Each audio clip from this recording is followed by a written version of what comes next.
Hello and welcome back to my session. We'll be talking about acute pancreatitis today. Last session we discussed about the anatomy, functions and the history of pancreas. So आज जो है हम लोग pancreatitis के बारे में करेंगे बात, और पैंक्रेटाइटिस के बारे में जो बात करेंगे उसमें 4 टॉपिक्स में हम लोग क्लैरिफाई कर रहे हैं। वो है आइडेंटिफाई, क्लासिफाई, ट्रीटमेंट क्या होगा उसका, और उसका प्रिवेंशन और मैनेजमेंट क्या होगा। तो बेसिकली जो है हम लोग क्यों पैंक्रेटाइटिस को इतनी सीरियस डिजीज लेते हैं, वो इसलिए क्योंकि अगर वो सिंपली एडेमेटिस टाइप की पैंक्रेटाइटिस भी हो तो भी आपको 3% चांस है मोर्टेलिटी का उसमें, और लेकिन अगर पैंक्रियाटिक नेक्रोसिस हो गई है तो उसमें लगभग 20% चांस है आपका मोर्टेलिटी का। तो अटलांटा क्लासिफिकेशन होती है जिसमें आप कहते हो कि इंटरस्टिशियल एडेमेटस एक्यूट पैंक्रेटाइटिस है और नेक्रोटाइजिंग एक्यूट पैंक्रेटाइटिस है। ये 2 चीजें हैं जो हम लोगों को समझनी है। बेसिकली एक्यूट पैंक्रेटाइटिस को आप क्लासिफाई कैसे करोगे? एक तो आप कहोगे कि ये माइल्ड एक्यूट है, दूसरी आप कहोगे ये मॉडरेटरी सीवियरली एक्यूट पैंक्रेटाइटिस है, और तीसरी जो है जो सीवियरली एक्यूट पैंक्रेटाइटिस है।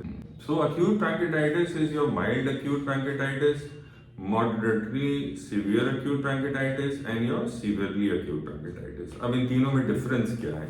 तीनों में डिफरेंस ये है कि acute pancreatitis जो होता है, जो अगर mild acute है तो उसमें लोकल और सिस्टेमिक कॉम्प्लिकेशंस हैं और ऑर्गन फेलियर नहीं होता है।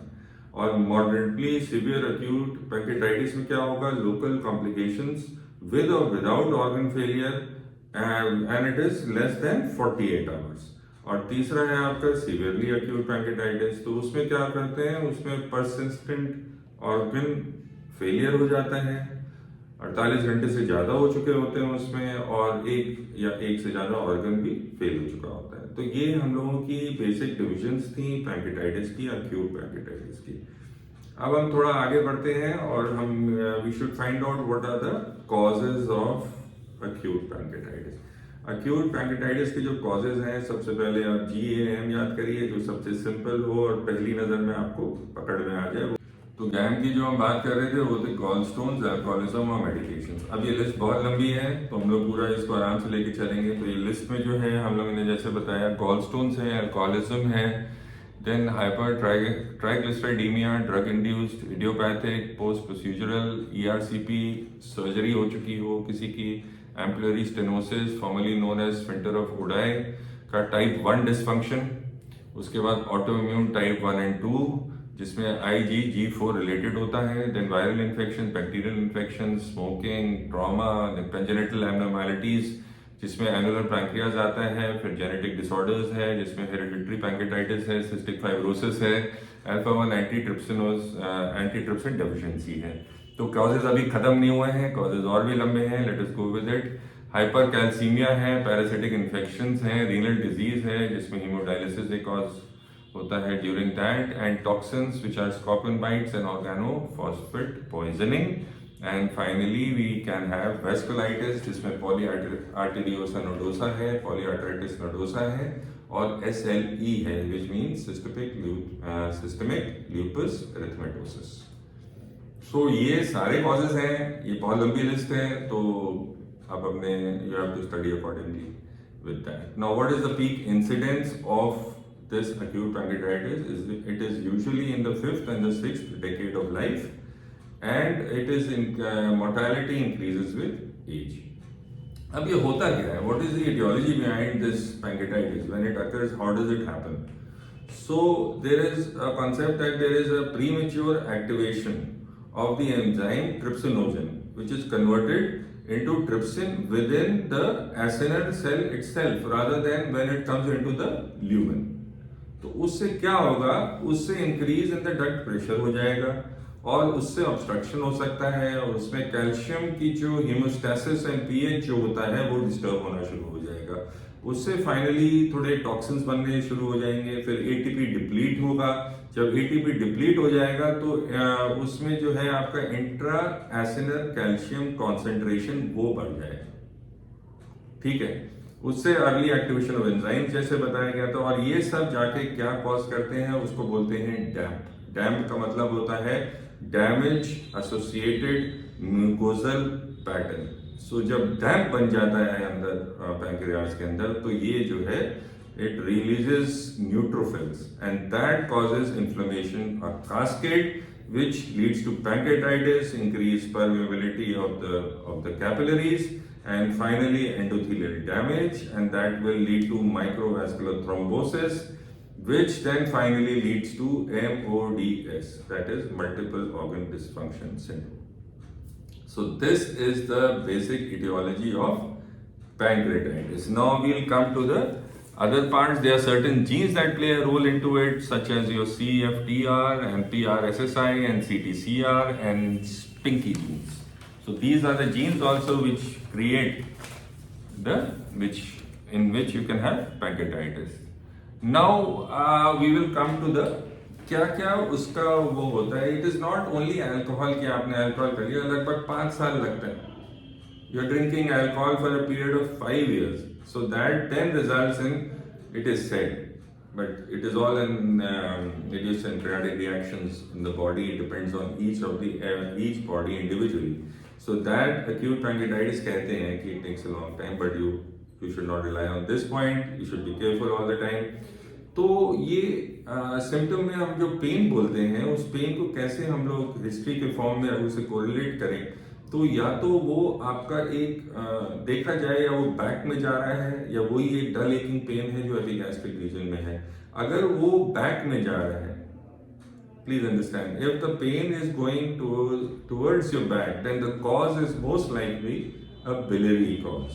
While if it is a metabolic cause or there is a toxic cause, then there is a dull aching pain, sluggish to start with, and that is more in the epigastric region. So this is how you go about it. Now what are the basic symptoms which you get in a patient of pancreatitis? And that is pain, nausea, vomiting, then you have a rapid heart rate, then you have fever, swelling, soreness, or you have a tenderness in the upper belly region, and then you have retention of fluid, low BP, and you can have jaundice also. So these are the basic symptoms with which a patient can come to you with pancreatitis. ये science कैसे होते हैं? 2 बहुत ही important science हैं, सबने पढ़े हुए हैं, which is Great Turner sign and the second one is your Cullen sign. Great Turner sign में क्या होता है? रेट्रोपेरिटोनियल ब्लीड होती है, जिसकी वजह से फ्लैंक्स में ब्लड की चेंजेस होता है, आपका डिस्कलरेशन ऑफ द फ्लैंक्स हो जाता है, एकाइमोसिस इन द फ्लैंक्स हो जाता है. और बेसिकली जो कलन साइन होता है उसमें आपका पेरी एम्ब्लिकल एकाइमोसिस होती है, और वो सेकेंडरी टू पेरिटोनियल हेमरेज होती है. So these are the basic 2 signs to look for in a case of pancreatitis. Then we come to the revised Atlanta score. ये क्या होता है? इसमें अटलांटा क्लासिफिकेशन हमने देखी, तो इसमें जो है लाइपेज और अमाइलेज का 3 times नॉर्मल होना जरूरी होता है, और दूसरा abdominal pain which is consistent with acute pancreatitis, and also the abdominal imaging which is consistent with pancreatitis. So this is in the revised Atlanta score. Now basically आप laboratory test क्या करेंगे acute pancreatitis में? You can go for the serum triglycerides, because we have seen कि अगर hypertriglyceridemia, you will get a increase in the chances of pancreatitis, so you have to laboratory test that. Secondly, you have to go for your genetic testing if you can. Strongly family history है, अगर abdominal ultrasound में कोई cholelithiasis मिल रही है, biliary obstruction मिल रहा है, CT scan करा लिया आपने, जो contrast enhanced CT scan of the abdomen है उसमें भी आ सकता है, एंडोस्कोपिक अल्ट्रासाउंड होता है उसमें भी पता चल जाता है, MRCP पे भी पता चल जाता है, थोड़े से कम लेस देन 3 मिलीमीटर नहीं और क्रॉनिक पैंक्रेटाइटिस नहीं, लेकिन पता चल जाता है, और ERCP में तो पता चल ही जाता है क्या होता है. सो ट्रीटमेंट भी उसी के अकॉर्डिंग है, आपको फ्लूइड इंटेक्स देने हैं, एंटीबायोटिक्स की अगर जरूरत लगे तो आप दीजिए, और दूसरा लो रेजिड्यू, और आपको सॉफ्ट लो फैट डाइट आपको देनी पड़ती है, नेसोगैस्ट्रिक इंट्यूबेशन करना है, और वो फीडिंग TPN से जो हम लोग कहते हैं टोटल पैरेंटल न्यूट्रिशन, उससे ज़्यादा बेटर होती है एक्यूट पैंक्रेटाइटिस में नेसोगैस्ट्रिक फीडिंग. ठीक है, अच्छा 4 हफ्ते बीत गए आपके इस प्रॉब्लम में, लेस देन 4 weeks क्या क्या हो सकता है? सिर्फ आपको फ्लूइड कलेक्शन मिलेगा, लेकिन अगर उसमें भी 10% चांस होता है आगे जाने का सीरो पैंक्रेटिक सिस्ट में, लेकिन 4 हफ्ते के बाद अगर लेके चलो पहले 6 हफ्ता होता था, शायद अब 4 हफ्ते करते हैं। तो अगर वो 4 हफ्ते के बाद, महीने भर के बाद ये पैंक्रियाटाइटिस आपकी चली जा रही है और अगर आपको है तो उसमें ग्रेटर देन 4 वीक्स में आपको स्यूडो पैंक्रियाटिक सिस्ट बनने का चांस होता है।